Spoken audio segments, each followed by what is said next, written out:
We are recording. I'm going to share my screen now.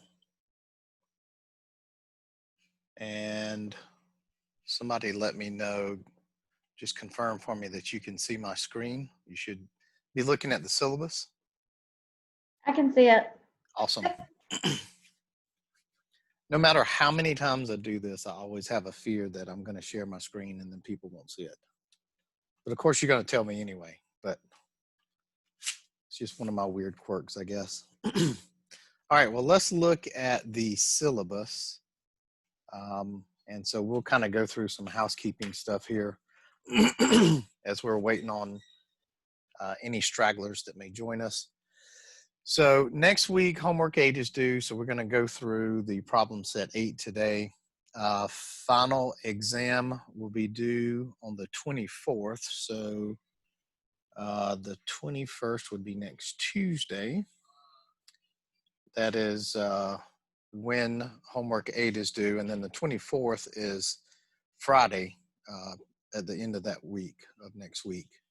And then your research study article critique will be due on the 28th. So these things are spread out 3 or 4 days in between.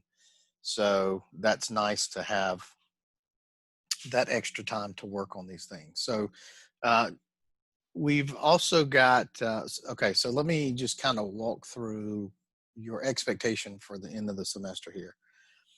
So next week on the 21st, we will not have a synchronous meeting. So you've got that extra time to finish up your homework, be working on your final exam,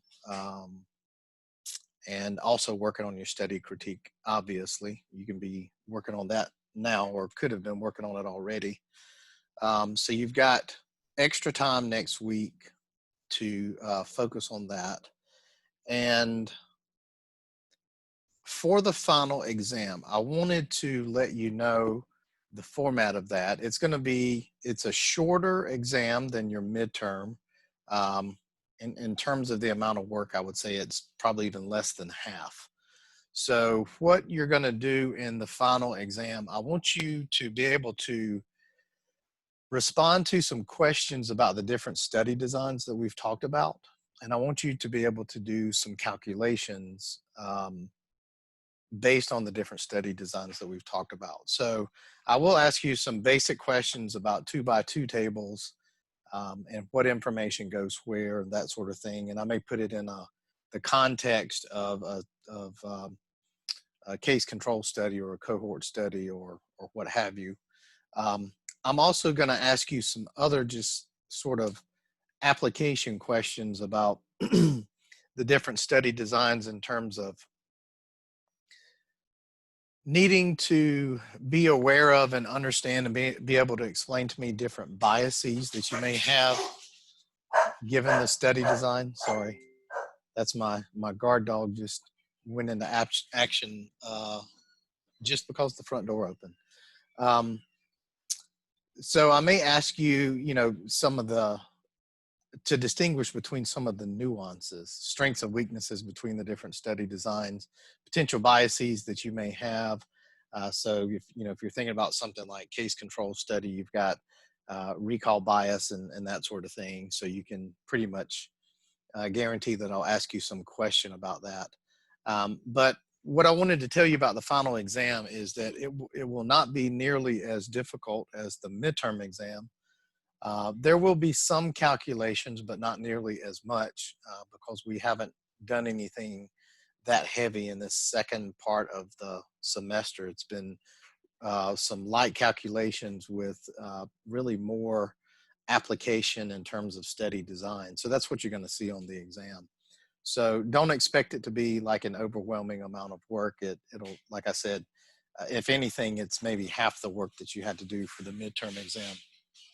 Hannah Kate, will you please close that door for me? We've got family supper being prepared right now, so it's a little bit loud in here.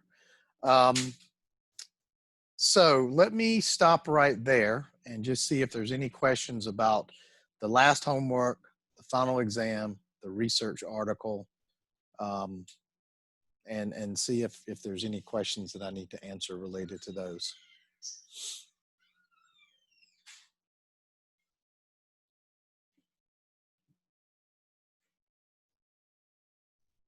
All right, I am hearing no questions, so let's just go to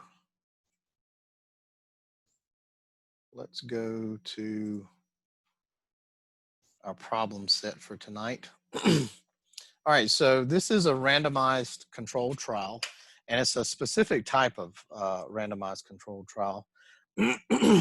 This is more than a treatment group and control group. This is a little bit more complicated design. It's called a 2x2 factorial design, and we'll talk a little bit more about that as we get into this. But this is an older article. It's a little bit dated, but it's really good in terms of the way that they explain how they did things. It really helps to flesh out some of the important characteristics for you to know about and be aware of with respect to randomized controlled trials. But it also adds this unique component in that they did a 2x2 factorial design, which is a special type of RCT. And so we can kind of tackle two things at one time in that way.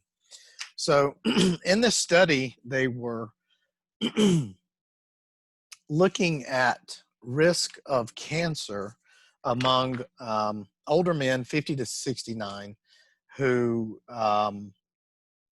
lived in Finland, who were supplementing with either vitamin E or vitamin A or both, or none of those. So those are the four different treatment groups if we have, or three treatment groups actually and one placebo group. So that's our 2x2 design, and we'll take a closer look at that in just a second.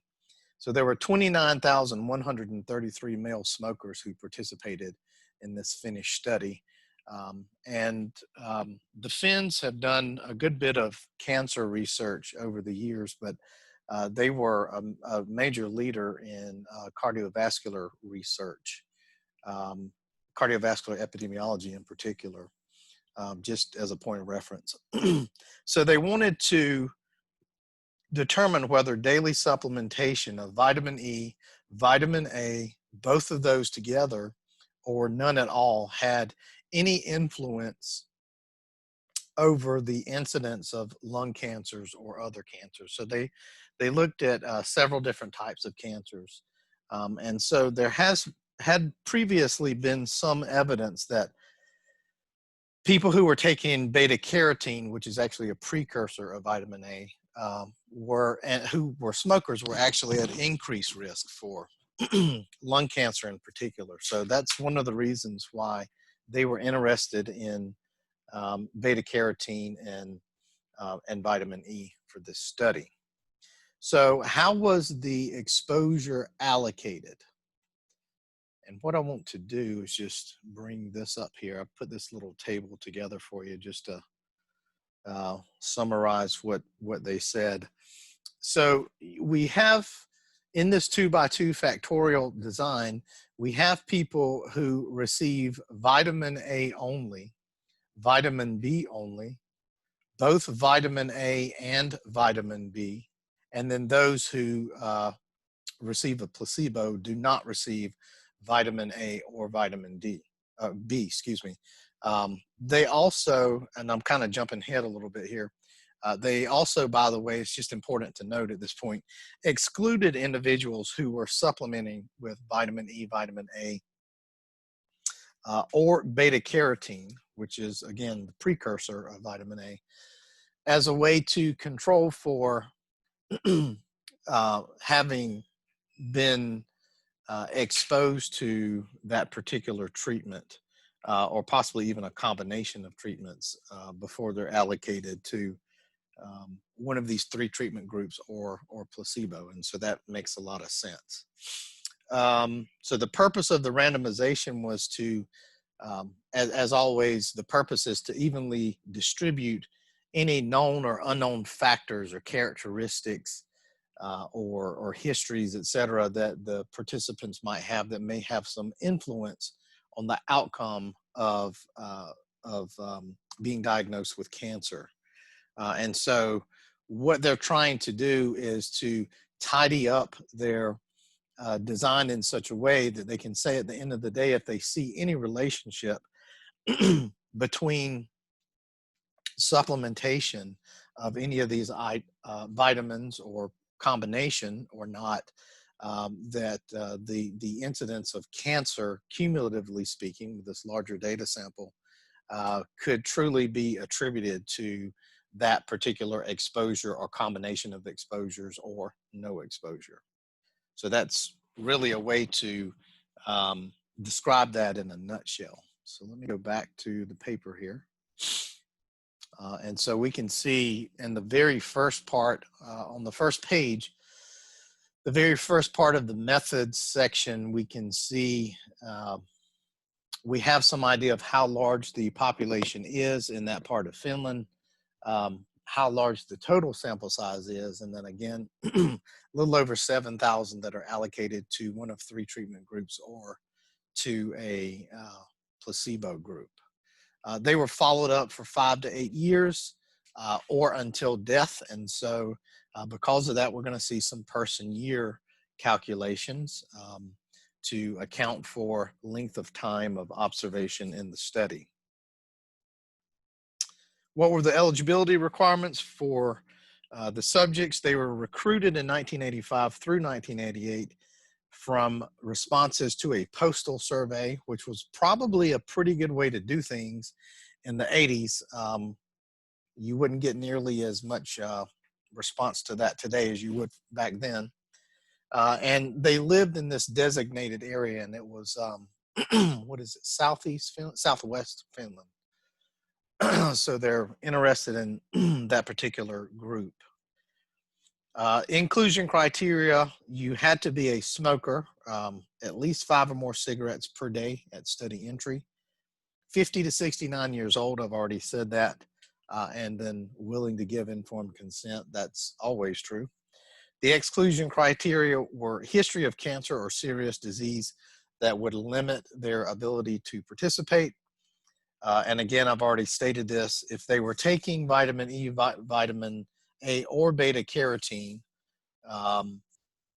they did give them some leeway. If they were taking low enough doses, they could be in the study, but for the most part, that was that made you ineligible for the study. And then any individuals who were also being treated with anticoagulant agents. So they saw that obviously as a potential confounder. So that was an exclusion criteria. Why was the study population limited to smokers? This population is at high risk of developing lung cancer, as well as other cancers. Why were men taking supplements of vitamin E, A, and beta carotene excluded? Again, that was to control for the effect of the length of time of supplementation and dosage that would have built up to some degree in the body. How was compliance with assigned exposure assessed? You'll find this interesting. This required a good bit of work on their part. And of course, these kinds of things are still done today, but we have more laboratory tests at our disposal to be able to track things like this. So they assessed compliance through when these participants would visit the center and on regularly scheduled visits. The administrator would count the remaining capsules that they had. So they had to bring in their little package of pills that they were taking. And so this is how they would determine whether or not they were taking the appropriate level or appropriate dosage. And they did this 3 times per year visits over the course of 8 years in the study. In the 3rd year of the study, they actually took blood samples to look at vitamin E and vitamin A or beta carotene levels. And that was another way that they looked at this. And they defined compliance as somewhere around 80% of participants taking more than 90% of their assigned capsules. So I'm not exactly sure what is the basis for that. It might seem arbitrary. So as a reviewer, you may have questions about that unless you're have a pharmaceutical background or nutritional science background, or some other background that would um, give you information on whether or not that made sense. But I'm sure that there was some clinical experience that certainly informed that level of compliance. We have a question also about blinding in the study. This was a double-blind study. So investigators nor participants or study staff uh, knew what treatment group they were in. So if I'm a participant, I don't know what this pill is I'm taking, if it's a placebo, if it's vitamin A, if it's vitamin E, or if it's both. And same with the staff. And so that is also just another way to reduce bias. And so if it was known, for instance, you wouldn't want staff to treat participants in a certain way that might, sway their responses to surveys, or they might get more encouragement if they wanted, if they were in a particular treatment group that they wanted to do well, that they may do something to influence the participants, or even discourage them, so that if they're in a certain study group, they wouldn't do well. But that is just sort of a standard procedure with randomized clinical trials. How was the safety of the study participants monitored? So one of the things is that they had something called a data safety and monitoring committee. And I have been on studies that have these. And so if you apply for an NIH study that involves individuals, in particular human research, you have to have a committee outside of the IRB that would have some connection with the IRB in case there was an adverse event or serious adverse event or death or something like that. But these are usually people who are experts in doing this type of research, working with this type of population, who are clinically knowledgeable about the subject matter, et cetera, maybe even some mix of those. And they would be called upon, depending on the seriousness or the riskiness, if you will, of the study. They might be called upon on a regular basis if it's something that's, this is pretty low risk, taking a known dosage of vitamin E, vitamin A, et cetera. Physical activity studies, for the most part, have some risk, but are not that high risk. But if, let's say, and so you may have a data safety and monitoring team that maybe meets quarterly, which is almost excessive in the first year. But if it's a multi-year study, that may go to 3 times a year in year 2, twice a year, and then like once a year check-ins as you get to years 3 and moving forward, as long as things are going well. But if this were a kind of study where it was an experimental drug, we don't know a lot about it, something like that, high-risk group, first it has to get through the IRB channels and get approved.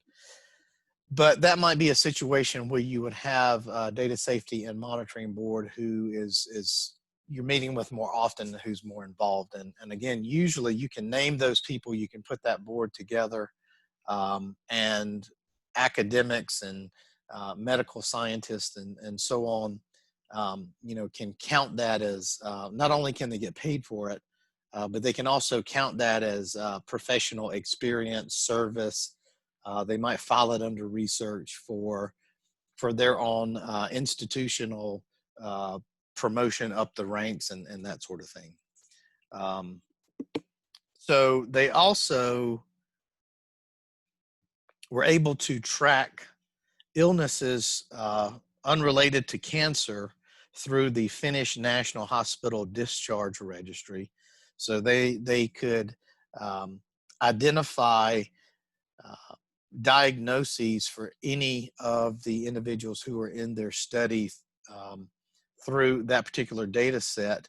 And then deaths were documented through the National Death Registry, and cause of death was determined through ICD-9 codes from that particular data set. How was exposure defined?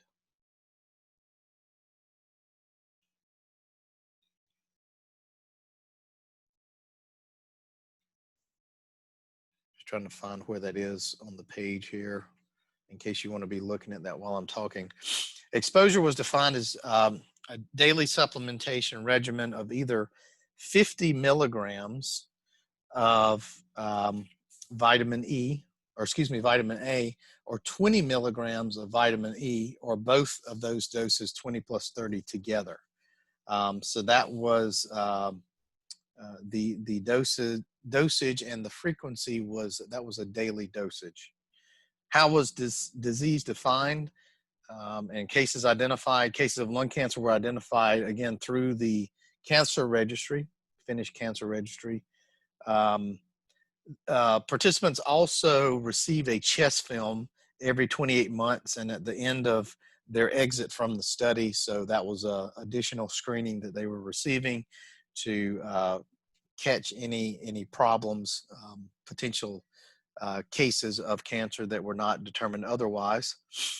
Clinical diagnoses were based also on histological features in 77% of the cases, on cytologic analysis alone in 15% of the cases, and on clinical data alone in 8% of the cases. So this gives you a breakdown of how the proportion of cases and how they were identified or determined during the study. Cancers other than lung cancer were also identified through the Finnish Cancer Registry, and that information was linked to individual patient data records. So they also talk about something called intent to treat in here. Let me just scroll down a little bit more. This is a concept where study participants are analyzed as members of the exposure or control group or treatment group that they were assigned to. And sometimes, you have participants who fall out of a study, they can't be followed up. They didn't die, but maybe they moved away and you can't find them, that sort of thing, or they quit the study, which any person has the right to do. And so when you have a situation like that, you have missing data. So we didn't really get into that because that's a topic for another class, but the sort of knee-jerk reaction when you first start learning research design and statistical analysis is, well, we'll just drop that person out of the data set. And that is not the best thing to do, because there can be something about, even with randomization, there can be something about the individuals who you're not able to follow up or track, or who leave a study, that would have some influence on your outcomes of interest or have some relationship with that. And if you totally exclude them from your analysis, then you're just going to miss out on those things. And so this is where you work very closely with a biostatistician to essentially, what they do is they can do something called multiple imputation, which is where they look at other measures that were captured on individuals and how those measures are related or correlated with the outcome of interest. And then basically they can fill in, if you will, those lost data points. And, that's an oversimplified, it's a lot more complicated than I'm explaining, but that's a simple way to explain it. But it's you might think of it as a statistical best guess as to what that data point should have been. And again, statisticians can tell you the level of precision that they have with the multiple imputation. And of course, the multiple imputation depends on how many data points you're missing, how many people are missing data points, so on and so forth. And so intent to treat is in the is in the family or ballpark of those options that you have, where you are better able to capitalize on your originally intended way of studying your participants. How many cases of lung cancer were identified through the study period? What's the incidence of lung cancer in each group? 876 new cases. Let's see, where's that summarized?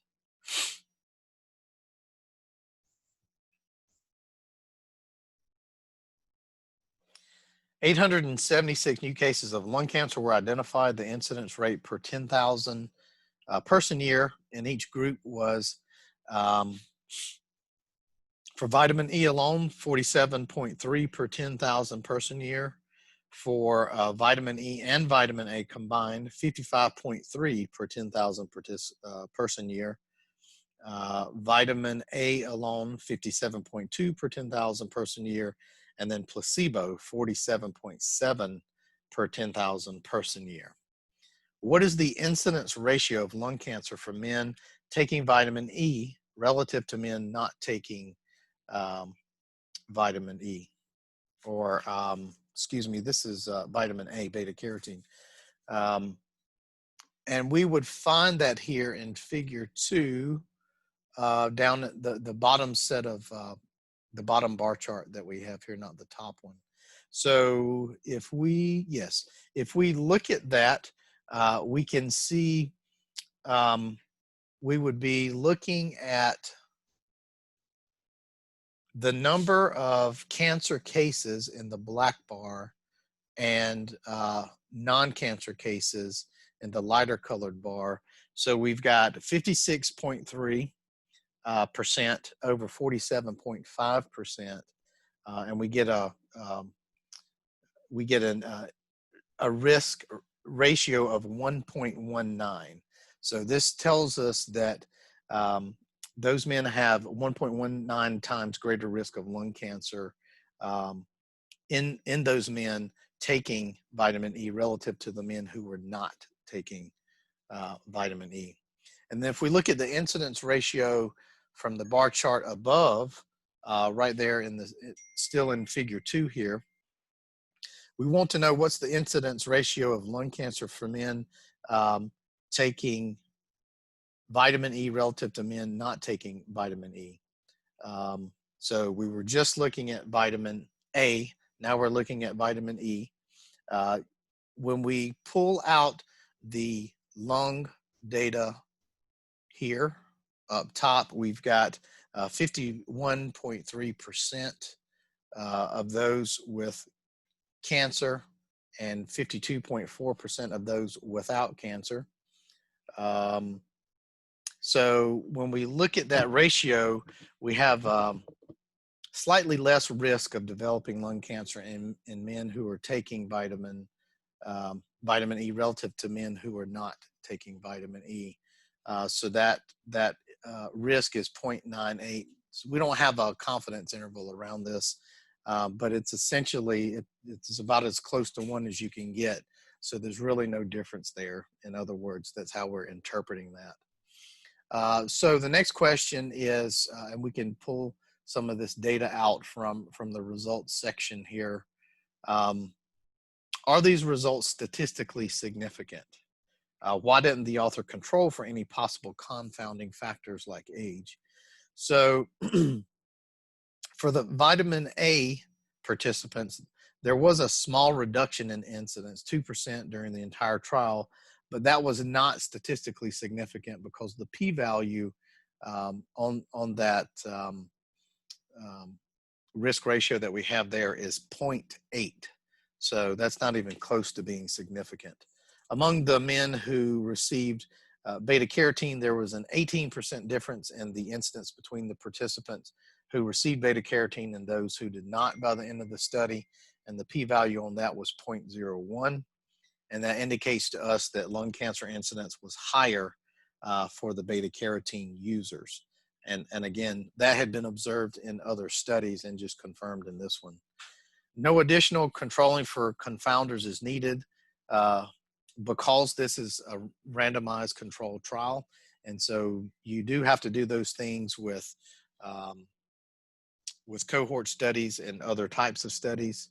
And so one of the reasons why we do a randomized controlled trial like this, where people have equal opportunity of being assigned, equal probability, if you will, more specifically, of being assigned to the 3 treatment groups or to placebo. The design itself is supposed to distribute any potential confounders or other third variables that we might be concerned with. Ethical considerations. This is the last question we have here. If you were a member of a data safety and monitoring committee, what would you recommend after observing these results? What issues would you consider?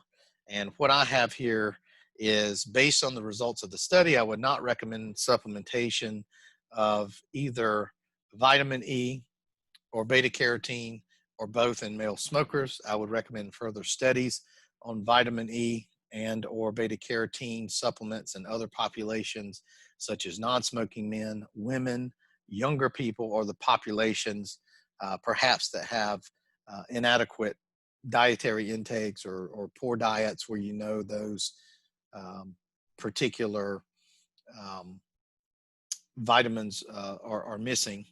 And so those would be some reasonable explanations that not only you could propose as a data safety and monitoring board member, but also obviously as one of the researchers involved in this study.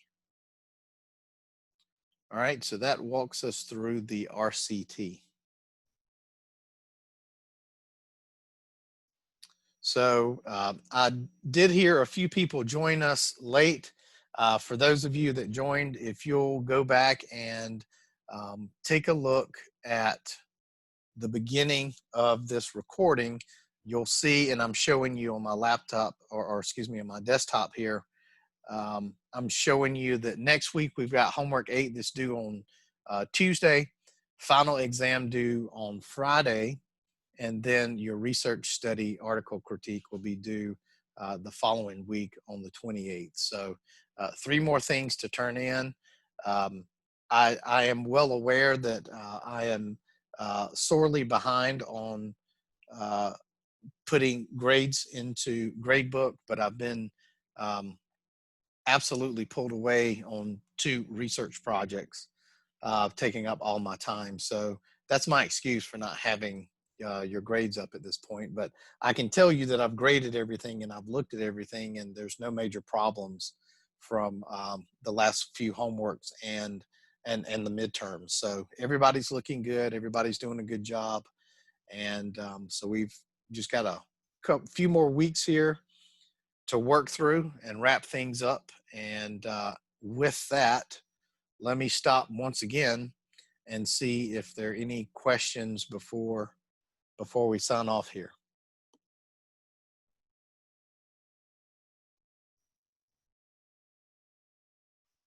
Hi, Dr. Williams, can you hear me? Yes. Yeah, I have a question about today's assignment. It is said that it is due July 14, 12 p.m. So it means that now it is overdue. I haven't uploaded it yet. Is it still okay to upload it later Yes. today? Absolutely. Yeah, don't worry about that. So Yeah, just keep in mind that with summer classes, this is my perspective when I'm teaching a summer class. We have time points when things are due along the way, but there's a lot of flexibility with getting those assignments in because summertime is just, it's crazy. It's really busy. People are traveling. All sorts of things are going on. So don't worry about that. Nobody has received any points off for any late assignment in this class so far. So it won't start with you. I promise that. Yeah, thank you. My point was that it is usually our assignments were due to the end of the day. Yeah. But today's assignment was to the noon. Yeah, and it's probably just the way that I set that up in Canvas.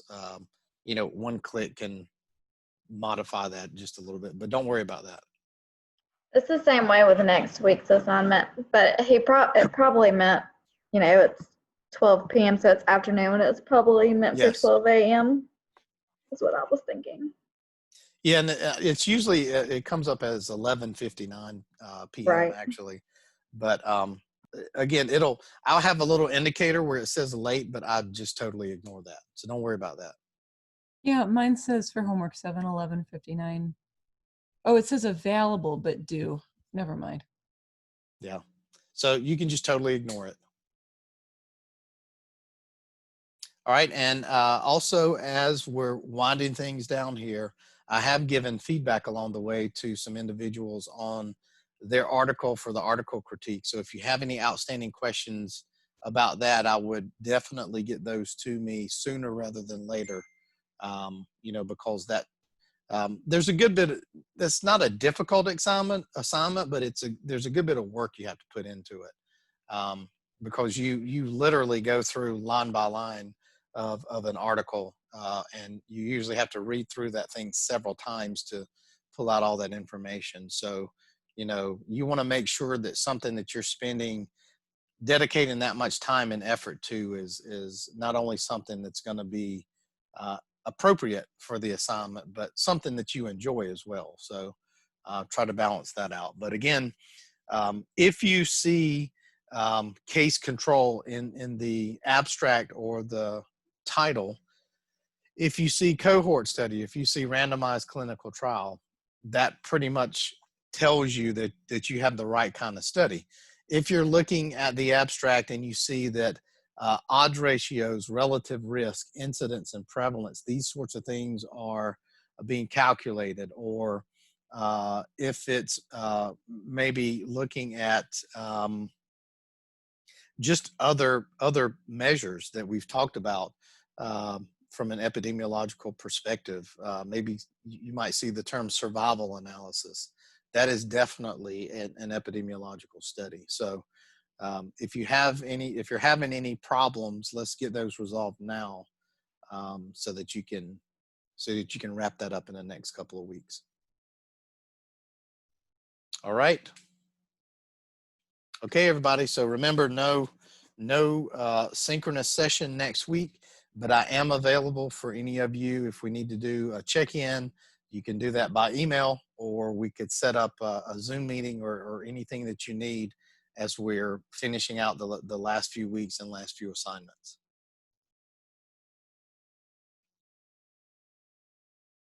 All right, everybody take care. Thank you, you too. Okay, Thank you. Thank you. bye.